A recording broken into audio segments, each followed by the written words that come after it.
Hola a todos, este es un tema más de estadística para pedagogía y educación social. Lo que vamos a trabajar ahora son el tema 12, el tema del contraste de las hipótesis y cómo los métodos con los que puedo yo comprobar si se cumple o no se cumple esta hipótesis nula. Bueno, primero, antes de nada, os refrescaré un poco la memoria de qué significa la hipótesis nula. Cuando hablamos de hipótesis nula, estamos diciendo que es la hipótesis, es la guía angular, la piedra angular de mi estudio estadístico. A partir de ahí yo desarrollo todo lo demás. Esta hipótesis nula siempre dice lo mismo, dice que no hay diferencias estadísticamente significativas entre ambas variables y si encontramos alguna diferencia, esta es debido a la pura casualidad, al puro azar. ¿Qué quiere decir esto? Por ejemplo, voy a poner unos cuantos ejemplos para que nos orientemos y nos entendamos. ¿Qué quiere decir esto que no hay diferencias estadísticamente significativas entre las variables? Puede ser entre variables o grupos. Eso daría igual. Ya veremos un caso y otro. Por ejemplo, yo quiero comprobar si se cumple la hipótesis nula de mi estudio estadístico que dice que mi programa, como el que sale en el trabajo este año, mi programa de inteligencia emocional, mejora o no mejora la inteligencia emocional de los alumnos. Para eso, ¿qué tengo que hacer? Lo primero que tengo que hacer es aplicar el programa a dos grupos, un grupo experimental y un grupo de control. Hasta aquí, todo bien. Donde el grupo experimental es el que le aplico el programa y el grupo de control se queda sin aplicar el programa. Sí, podré comparar los resultados del grupo al que se le ha aplicado el programa y los resultados del grupo al que no se le ha aplicado el programa. Comparándolo, si veo que no hay diferencias entre ellos, pues entonces se cumplirá la hipótesis nula. Pero si la inteligencia de uno de ellos es mucho más elevada que el del otro, por ejemplo, la inteligencia emocional del grupo experimental ha mejorado mucho, más significativamente es superior a la del grupo de control, significará que mi programa sí que sirve, sí que es útil. Y podré rechazar la hipótesis nula y aceptar la hipótesis alternativa, ¿vale? Entonces, la hipótesis nula, en este caso, me diría que no hay diferencias estadísticamente significativas entre el grupo experimental y el grupo de control. Y si encontrase alguna diferencia, sería fruto de la casualidad. ¿Eso qué quiere decir? Que si, por ejemplo, la media del grupo experimental es 5, tiene la media del grupo de control para que se cumpla la hipótesis nula tiene que ser más o menos 5, porque tienen que ser más o menos iguales. Si resto la media del grupo experimental, le resto la media del grupo de control, tendrá que dar 0. Y si no da 0, tendrá que estar muy cerquita de 0 y que esa diferencia sea debido a la pura casualidad, al puro azar. Eso sería la contrastación de hipótesis. Claro, para hacer esto hay muchos métodos y muchas técnicas diferentes. Nosotros las vamos a agrupar en dos grandes grupos, en dos grandes trozos. Sobre todo, hay más, pero sobre todo las vamos a agrupar en dos grupos. Las primeras son las que vemos aquí, las pruebas paramétricas y por el otro lado las pruebas no paramétricas. Ambas son pruebas que nos permiten comprobar si se cumple o no se cumple la hipótesis nula, pero lo comprueban en características en momentos diferentes, con situaciones diferentes, ¿vale?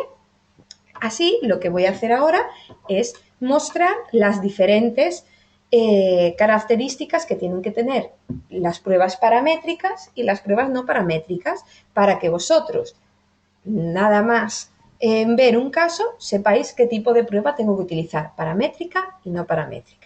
Y una vez vistas las características de las pruebas paramétricas y después la de las pruebas no paramétricas, lo que vamos a hacer es conocer todas las pruebas paramétricas que hay y algunas pruebas no paramétricas, ¿vale?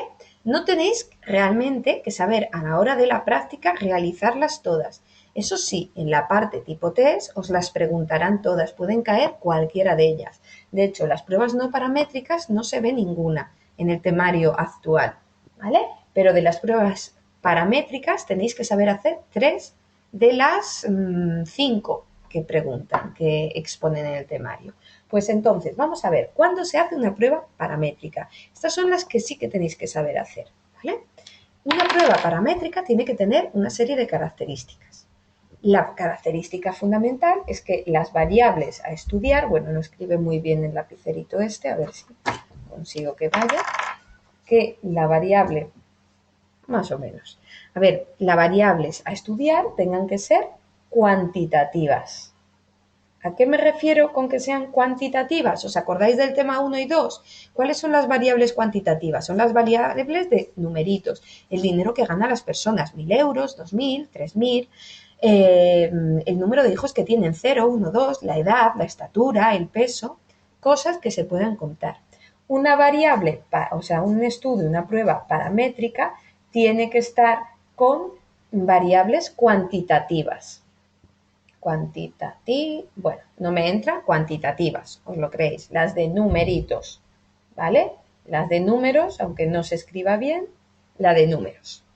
Mientras que las pruebas no paramétricas están formadas por variables, sobre todo cualitativas. Cualitativas o categóricas o atributivas. ¿Cuáles eran las variables cualitativas? En las que había un orden, un rango, una escala de valores, mientras que las variables categóricas o atributivas eran variables de nombres sin más. Por ejemplo, rubio, moreno, pelirrojo, bombero, electricista o cantante, ¿vale?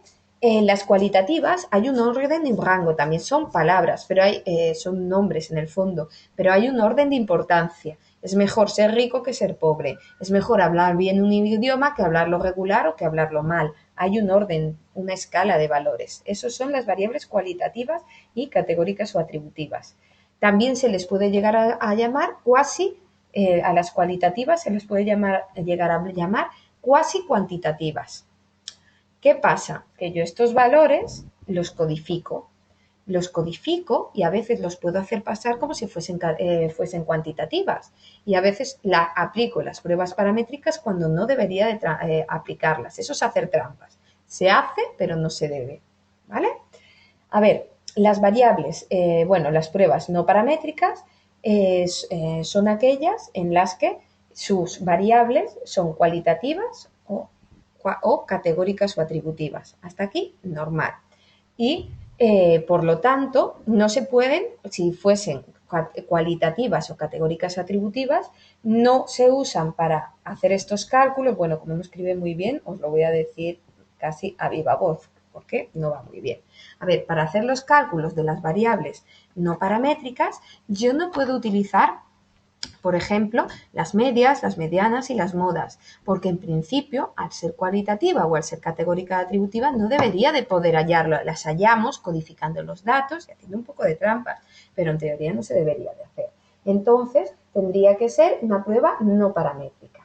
Por eso, las pruebas no paramétricas se basan como la prueba, el coeficiente de correlación Spearman, se basa en ordenar de mayor a menor los valores de estas variables y así a partir de ahí, haciendo muchos cálculos y muchas cosas, se podría llegar a encontrar estas variables, la hipótesis nula con esta prueba no paramétrica.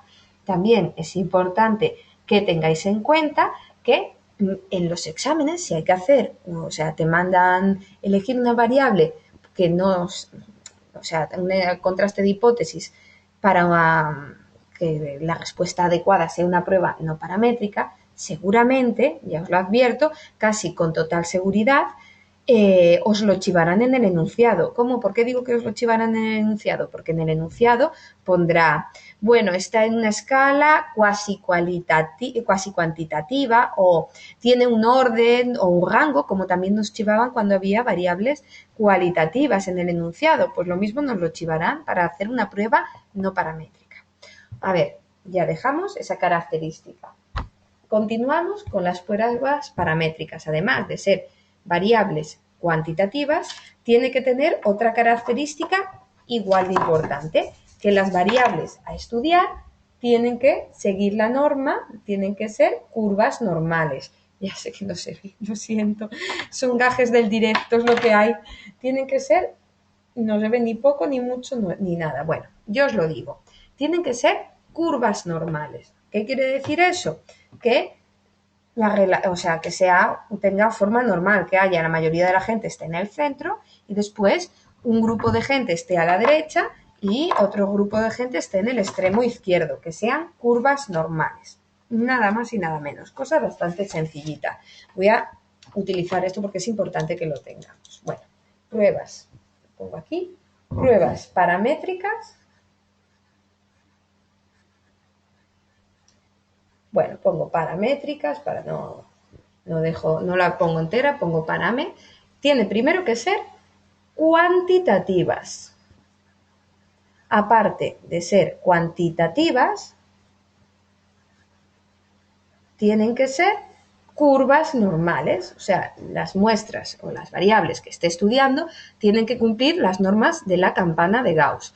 Las normas de la campana de Gauss que dicen que no tienen que ser asimétricas y que tienen que tener la mayoría de la gente de la población se tiene que encontrar en el centro y después una poca gente está en los extremos superior e inferior. Todas las características que tienen que tener las curvas normales la ha de cumplir. Aparte de esto, hay otra característica más que es muy importante y que debe de cumplir. Tiene un nombre muy raro, pero no os asustéis, que no es tan complicado como parece. Se llama la homocedasticidad. La escribo, esta es importante escribirla porque es un nombre bastante raro, se llama homocedasticidad. Homocedasticidad. Es un nombre muy largo y que suena a chino mandarín, pero no os preocupéis que no es tan complicado. ¿Qué es esto de la homocedasticidad? En el fondo, la homocedasticidad quiere decir que la muestra no tiene una gran varianza con respecto a la población. ¿Qué quiero decir con esto? Que la muestra yo la extraigo de mi población. Y yo sé que aunque la he escogido al azar, no tiene por qué ser idéntica mi muestra a mi población. Siempre hay una pequeña desviación, o sea, hay alguna característica de mi muestra que no es exactamente igual que la de mi población. Por eso hay una ligera varianza. Hay una ligera varianza que me indica que no son exactamente iguales. A ver, lo que tiene que haber en la homocedasticidad se refiere a esta varianza. Dice que la varianza que existe aquí ha de ser lo más pequeñita posible. Lo más pequeñita posible y si puede no haberla, o sea, cuanto menor sea, mejor. Por eso, la homocedasticidad me indica que las curvas, las campanas de Gauss la campana de mi muestra, sea lo más parecida posible a la de mi población, que haya muy poca varianza entre la muestra y la población. Entonces, lo que tengo que ver es que haya poca diferencia entre las varianzas. Hasta aquí, todo normal, ¿vale? Bueno, continúo. Vale, las pruebas no paramétricas, que son las que van por el otro lado, las no paramétricas. Por lo tanto, aparte de ser cualitativas, no ser curvas normales y no tener homocedasticidad, o sea que mis muestras sí que se diferencian mucho de las muestras de la población.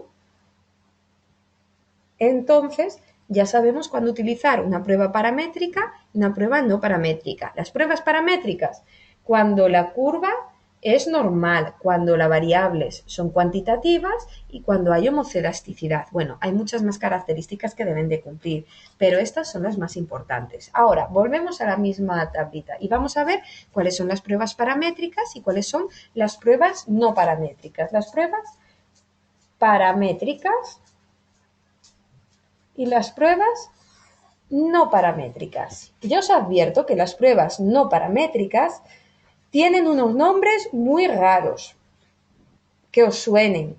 Yo, de hecho, al principio, ¿cómo me las aprendí? Pues muy fácil, me aprendí. Las pruebas que tenían nombres raros, seguro que son pruebas no paramétricas. Entonces, como hay muchas y muy variadas y no, bueno, además en vuestro temario no las veis todas, pues es una buena forma para las que no suenen de nada, son una prueba no paramétrica, ¿vale? Las pruebas paramétricas, que son las importantes, las pruebas paramétricas que tenéis que saberos son la t de student, la z, la chi cuadrado, que el chi cuadrado es una x pero rarita, con un cuadrado, y después, aparte de esta, tenéis que saber la prueba ANAVA, que ANAVA o ANOVA, depende si está en inglés o en castellano este nombre, y la prueba F de Fisher.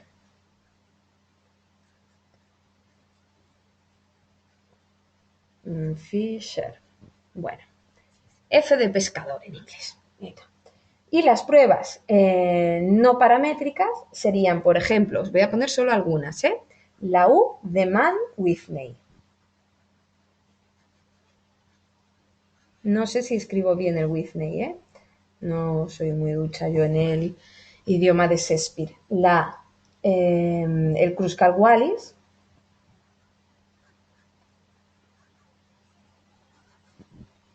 Y, por último, de las que más ponen, la U o la V de Kendall. La V de Kendall. Bueno, las que nos vamos a centrar son estas de aquí. Ahora, de entre estas, pues claramente no puedo escoger la que me dé la gana así como así. Cada una se utiliza en algunos casos concretos. Yo las voy a dividir, por tanto, en dos grupos. Y después la dividiré en otros grupos más para que entendáis las características. A ver, estas pruebas paramétricas se utilizan cuando tenemos que comparar dos variables o dos muestras. Mientras que estas de aquí se utilizan para comparar tres o más variables.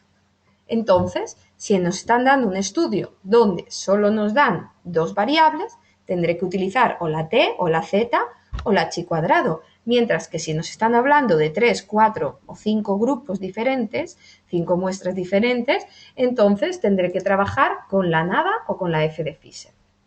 Vamos a ver primero estas de aquí, la NAVA y la F de Fisher. La NAVA se utiliza específicamente cuando tengo 3 o más variables y tengo que compararlas. El nombre tiene que ver con una comparativa de varianzas, pero en el fondo es exactamente igual, bueno, es parecida que la T de Student, pero mucho más consistente. ¿Por qué sabemos que es muy parecida con la T de Student? Porque si tú aplicas a una prueba la T de Student y después le aplicas la ANAVA, te dará exactamente el mismo resultado.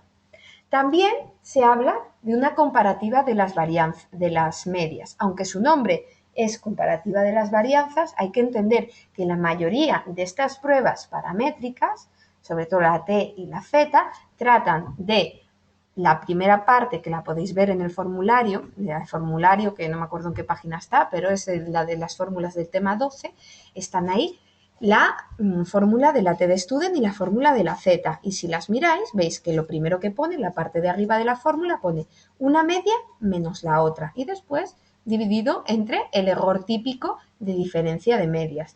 Con lo cual, ¿os acordáis de lo que dije yo al principio? Que la hipótesis nula dice que no hay diferencias entre las variables o las muestras. Que si yo, por ejemplo, comparo la media del grupo experimental y la comparo con la media del grupo de control, tendría que dar a 0 muy cerquita de 0. Pues eso es lo que están aplicando estas pruebas, la T de Student, la Z y la ANAVA, ¿vale? Lo que pasa que la NADA sirve para 3 o más variables sin nada más. Después, la F de Fisher. La F de Fisher sirve para 3 o más variables también, pero haciendo trampas. ¿Por qué hace trampas? Porque lo que hace es, yo tengo, por ejemplo, 4 variables, ¿vale? Tengo 4 variables. Y lo que hace es agruparlas de 2 en 2 y después compararlas como si fuesen solo una. Como si fuese una prueba normal paramétrica para 2 variables. Lo que pasa es que las agrupa. Si tengo 6 variables, las agrupa en 2 grupos y compara una con la otra.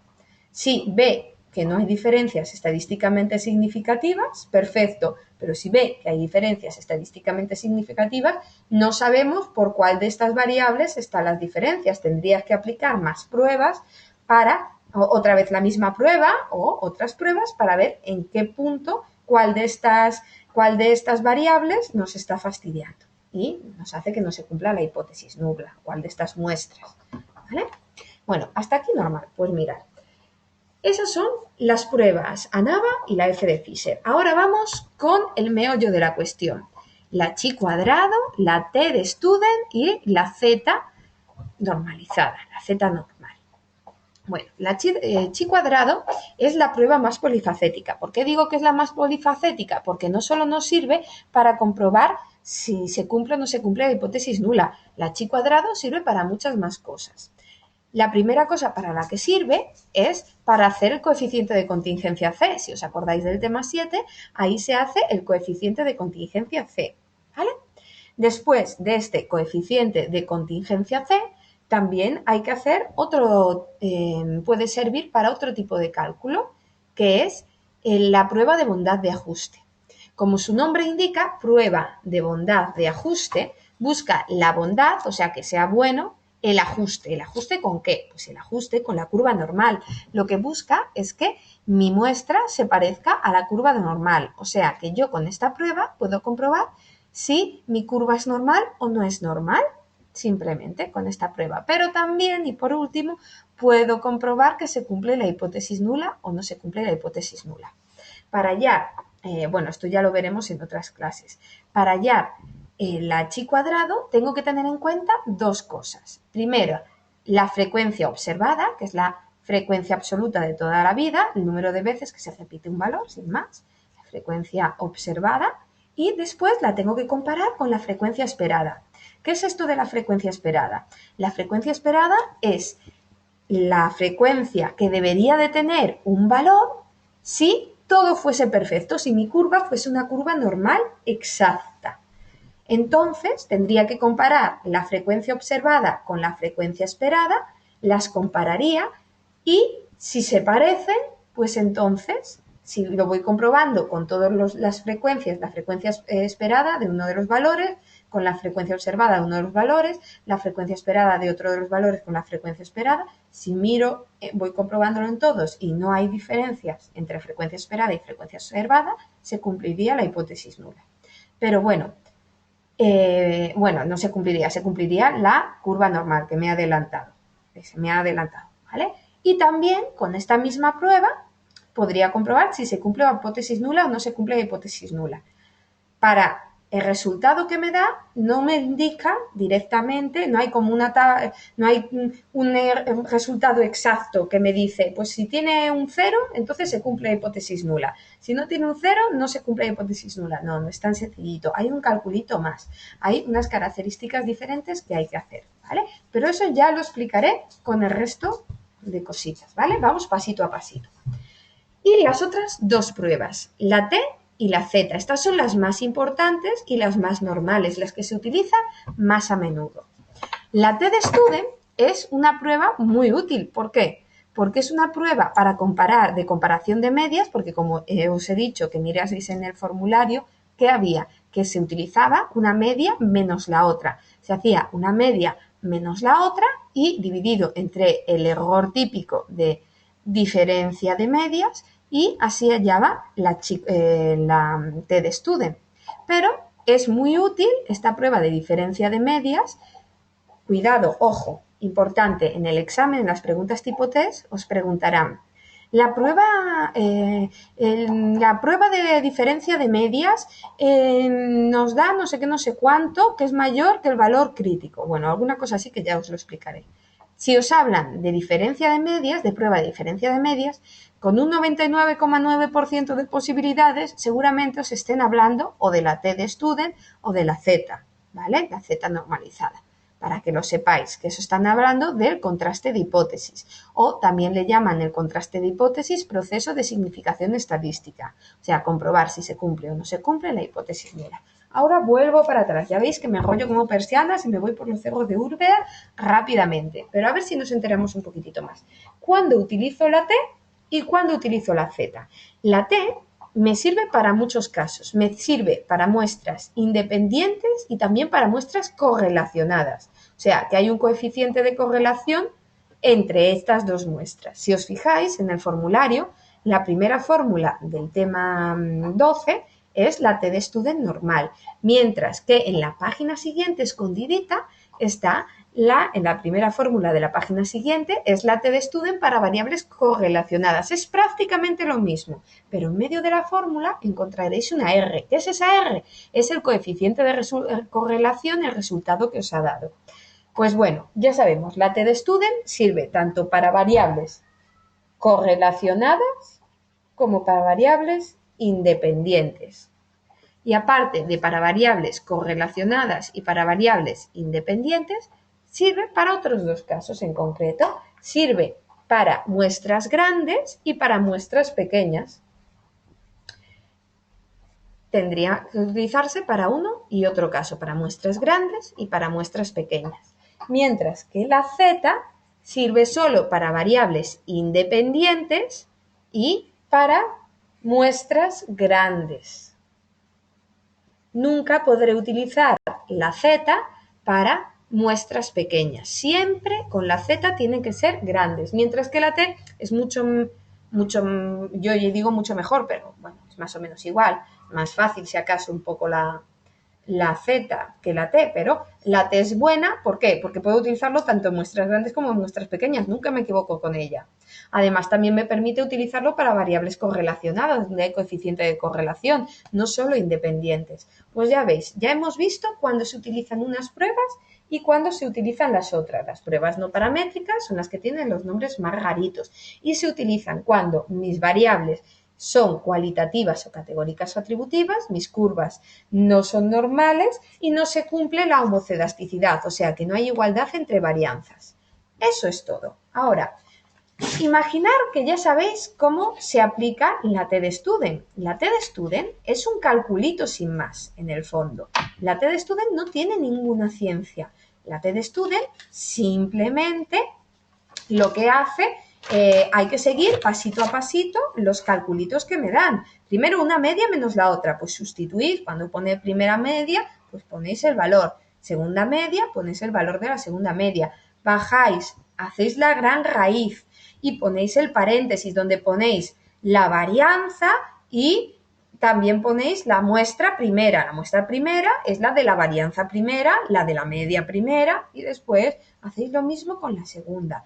Recordar, primero se hacen los paréntesis. Una vez que ya tengáis resuelto todos los paréntesis, hay que acordarse el orden de las fórmulas. Primero, en una ecuación, primero se hace siempre las potencias, o sea, los cuadrados. Después las multiplicaciones y por último las sumas y las restas, ¿vale? Bueno, imaginaros que ya sabéis cuál es la hipótesis nula, o sea, perdón, sabéis cuál es el resultado que os da la T de student que habéis calculado. Esta T de student que habéis calculado es la T empírica. ¿Por qué se llama T empírica? Porque ¿qué es algo empírico? Algo empírico es que algo que se ve en la práctica, que se ha comprobado, que es más práctico que te has pasado 10 minutos haciendo una fórmula. Para saber si este T empírico me indica si se cumple la hipótesis nula o se rechaza la hipótesis nula, para saber cuál de estas opciones es el resultadito que me va a dar, que me puede dar 5, como me puede dar 0,0 o me puede dar 25. No sé lo que me dará. Pero para saber si se cumple o no se cumple la hipótesis nula, tengo que encontrar el T crítico. El T crítico o T de la tabla. T crítico o T de la tabla. El T crítico o el T de la tabla, como su nombre indica, es la T de student que nos da la tabla de la T de student. ¿Vale? Es el resultado que nos da la tabla de la T de student. Para ello, tengo que saber utilizar esta tabla de la T de student. Ahora mismo no la tengo aquí. De todas maneras, no os preocupéis que vamos a ver en una clase en concreta, voy a sacar una fotocopia de la tabla de la T de student que tenéis en vuestro formulario y vamos a ver cómo se utiliza exactamente. Ahora solo os voy a dar unas ideas. Aquí en la primera parte del dibujo tenéis una cola, dos colas. Una cola es que mi hipótesis nula es unilateral. ¿Qué significa eso? Que los valores solo van por un lado. cuando estamos trabajando a ver si un programa es bueno o malo, siempre va a ser, bueno, casi siempre, mejor dicho, me callo la boquita que después metemos la pata. Casi siempre va a ser unilateral. ¿Por qué casi siempre va a ser unilateral? Porque, por ejemplo, en la del trabajo de este año, que nos decía así, bueno, si mal no me acuerdo, que aplicaremos un programa para mejorar la inteligencia emocional de los alumnos. ¿Vale? Perfecto. Intentamos mejorar la inteligencia emocional de los alumnos. Entonces, les aplicamos un programa. La inteligencia emocional de estos alumnos solo podrá mejorar, no podrá empeorar. Entonces, los cambios, el error que yo pueda cometer a la hora de hacer los cálculos solo serán por arriba, porque más baja de la inteligencia emocional que ya tienen los alumnos no va a bajar por el programa. O sea, no se van a hacer más burros, no se van a hacer más bestias y se van a pegar más con el programa. Muy malo tendrá que ser el programa. Entonces, es unilateral, solo tiene una cola, porque solo puede ir para mejor, no puede ir para peor el asunto. Pues eso sería unilateral, pero sin embargo, bilateral es cuando puede ir para arriba o para abajo. Un caso muy habitual bilateral es, por ejemplo, cuando hacemos comparativas de sexos. Leí uno hace muy poco, no sé si era en la PEC, que decía comparativa de sexo en satisfacción por el salario que ganan los hombres y las mujeres, pues en este caso es bilateral, porque los hombres pueden estar más satisfechos que las mujeres o puede ser al revés, ir para abajo, los hombres pueden estar menos satisfechos que las mujeres y viceversa, por supuesto. Entonces, este sería un caso bilateral, mientras que la del programa sería unilateral. Y nos ponen aquí en una esquinita, nos pone una y dos colas. Cuando nos hablan de dos colas, es que nos están hablando de una variable bilateral, una hipótesis bilateral. Mientras que si nos vamos a una cola, le vamos a mirar, utilizar esa fila si cogemos la de una cola, sí, la fila de una cola, sí, nuestra hipótesis es unilateral. Y estas filas, que pone una y dos colas, lo que nos piden es el alfa que nos ha dado el investigador, el alfa que tiene el investigador. Recordamos, el alfa es la confianza que yo tengo en que me voy a equivocar, que es lo contrario al nivel de confianza. El nivel de confianza, que por ejemplo es del 95%, significa que yo creo que voy a acertar 95 de cada 100 veces. Sin embargo, en este caso, con un nivel de confianza del 95%, tengo un alfa de 0,05, que es exactamente lo mismo, pero al revés. ¿Qué quiere decir? Que yo aquí me voy a equivocar 5 de cada 100 veces. Diferencia fundamental, que aquí el nivel de confianza te lo dan en tanto por ciento, sin embargo, este de aquí te lo dan en proporción y uno es el contrario del otro. ¿Cuál sería? Si yo tengo un nivel de confianza del 95%, significaría que yo confío que me voy a equivocar un 5%. Si yo este 5% lo divido entre 100, me dará el alfa. Este será mi alfa. Por lo tanto, aquí tengo que mirar si yo tengo un estudio unilateral de una sola cola, pues me voy a donde pone una cola y miro dónde se encuentra el 0,05 y ahí está. Ahora tendría, y debajo de este valor hay una columnita entera de valores. Uno de estos valores será el que yo tengo que coger, será mi T crítica, ¿sí? Mi T crítica o T de la tabla, como queramos llamarle. Yo lo llamo T de la tabla porque así nos enteramos mejor. Pero, ¿cuál de todos estos valores de esta columnita será la que a mí me interese? Para eso tendré que saber por dónde corta en horizontal. Eso lo sabré por la primera columnita de todas. La primera columnita de todas, que es la de los grados de libertad. Estos grados de libertad, para la TEDstudent, siempre se hallan de la misma forma. Se halla n⁻1 más n⁻2 menos 2. ¿Qué es esto de n⁻1? Es la primera muestra. O sea, la muestra, por ejemplo, en el caso que os estaba hablando del programa, pues la muestra del grupo experimental. La n⁻2 será la muestra del grupo de control y menos 2 porque son dos muestras. Pues este será mi grado de libertad. Aquí, por ejemplo, en el estudio, en el trabajo, como eran 15 personas en el grupo experimental y otras 15 en el grupo de control, pues tendré que ir, serán 15 más 15, 30, menos 2, 28. Tendré que ir en la primera columnita donde aparezca el número 28 y trazo una línea horizontal. El número que esté justo donde cortan será mi T crítica. Bueno, pues con este número me pongo otra vez aquí. Y os digo, esto siempre es igual, tanto para la T de student como para la Z, como para el chi cuadrado, para los tres casos. Cuando mi T empírica es más pequeñita que, perdón, es que lo estoy viendo del revés, por el ordenador que me lo ve en espejo. A ver, cuando la T crítica de aquí es más grande, ¿vale? La T crítica, que es la de la tabla. Cuando la T crítica es más grande que la T empírica, entonces se cumple la hipótesis nula. Pero si por el contrario, la T empírica, o sea, el calculito que yo he hecho, es más grande que la T crítica, la de la tabla, entonces la hipótesis nula se rechaza. En este caso, del primer caso, para aceptar la hipótesis nula, es que la T empírica sea más pequeñita o igual a la T crítica. Si es igual, no pasa nada, se acepta la hipótesis nula igual. Pues esto es el método para saber si se cumple o no se cumple la hipótesis nula. Después hay que saber más cosas, pero eso ya lo contaremos en la segunda parte del tema 12. Y nada más y nada menos. Espero que os hayáis lo hayáis entendido todo. Ya sabéis, mi email es analeonvega@yahoo.es. Si tenéis dudas, solo tenéis que mandarme un email. Y de todas maneras, si necesita alguien clases particulares online, ya sabéis, por internet me podéis encontrar. Pues muchas gracias a todos y espero que os lo paséis muy bien y lo hayáis entendido todo. ¡Suerte!